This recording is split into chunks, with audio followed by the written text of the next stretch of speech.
Hey everyone, today we're going to be making a hydroponic system using just 5-gallon buckets that I got at Home Depot and a variety of assortments that I got off of Amazon. So let's get to it.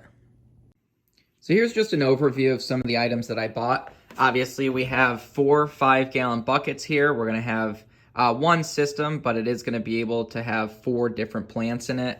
So we have 4 different tops here for each of these buckets. They're going to actually hold the plant inside there.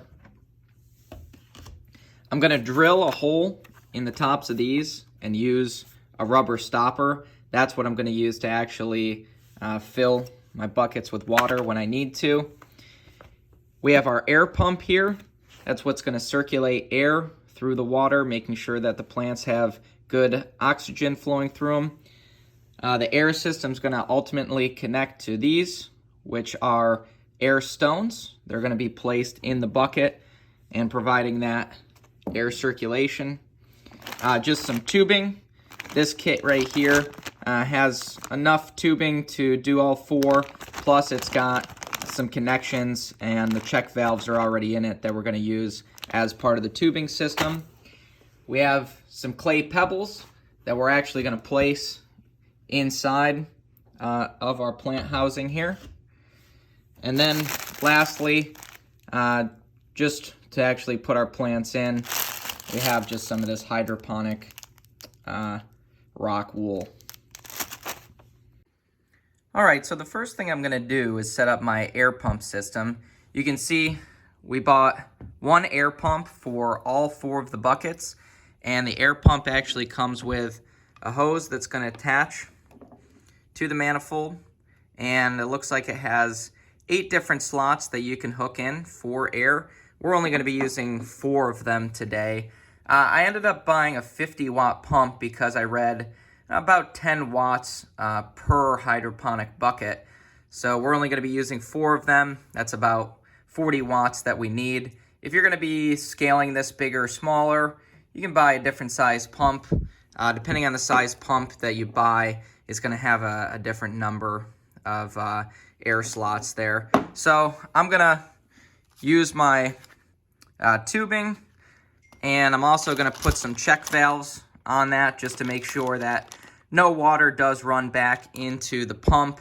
I don't think it will, because we're gonna be feeding the pipe up into the bucket, so it's unlikely that the water is gonna come back out of the bucket and down into the pump, but we are gonna use the check valves.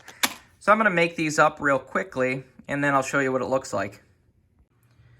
All right, so I have my air pump all set up here. I used 4 of the lines. Since we have 4 buckets, I installed my check valves here in the proper direction. So the air actually pushes this out, and then when there's nothing pushing against it, it seats back down on there so that nothing can come the opposite direction. I did actually have a little bit of a problem with a few of these. They wouldn't let air through them. And a couple of them I actually wasn't able to get to work, but some of them that I couldn't get air through at first, I just blew on them really hard to make sure that they would unseat, and now everything's working, so we can actually get air through all 4 of these lines. And we've checked them. Obviously, you need to make sure that your valves are all open so that you have air coming out of the proper lines, and then each one of our lines here we have good air coming out of. So now we can make our connections into our air stones that I've placed in the bucket. So I'm gonna make those connections and fill it with water and see if it works. Okay, so we've filled our buckets with water here, and we've connected our air lines to all 4 of the air stones and placed them in the bucket, and we're gonna see if this works. Oh yeah, there it goes. So we have air pumping out of those air stones in every single bucket. It looks really good.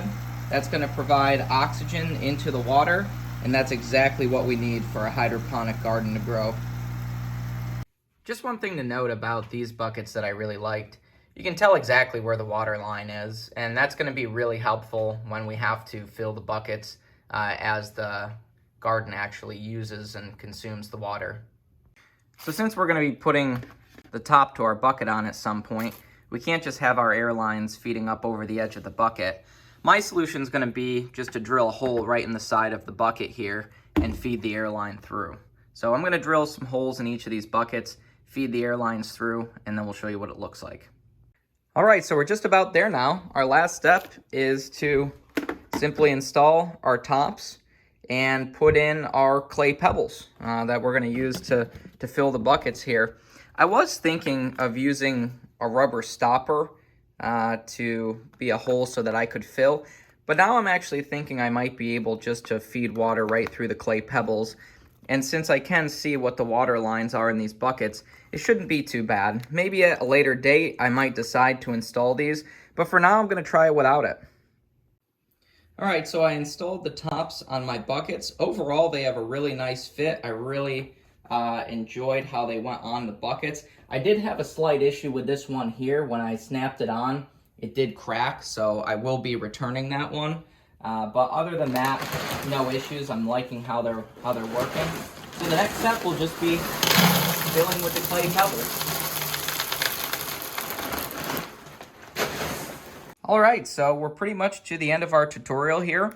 We have our whole system built out, and the last step is really going to be to start planting. I'm going to use these hydroponic rock wool pieces to start planting each of my plants in here, and once they start to grow a little bit, we'll go ahead and install them right into the clay pebble, and their roots will start to grow down into the hydroponic garden, and we'll be off and running. Thanks for watching, and I appreciate all the support. Again, thanks everyone for watching the video. You can find all the pieces and parts that we use to create this hydroponic garden in the description below.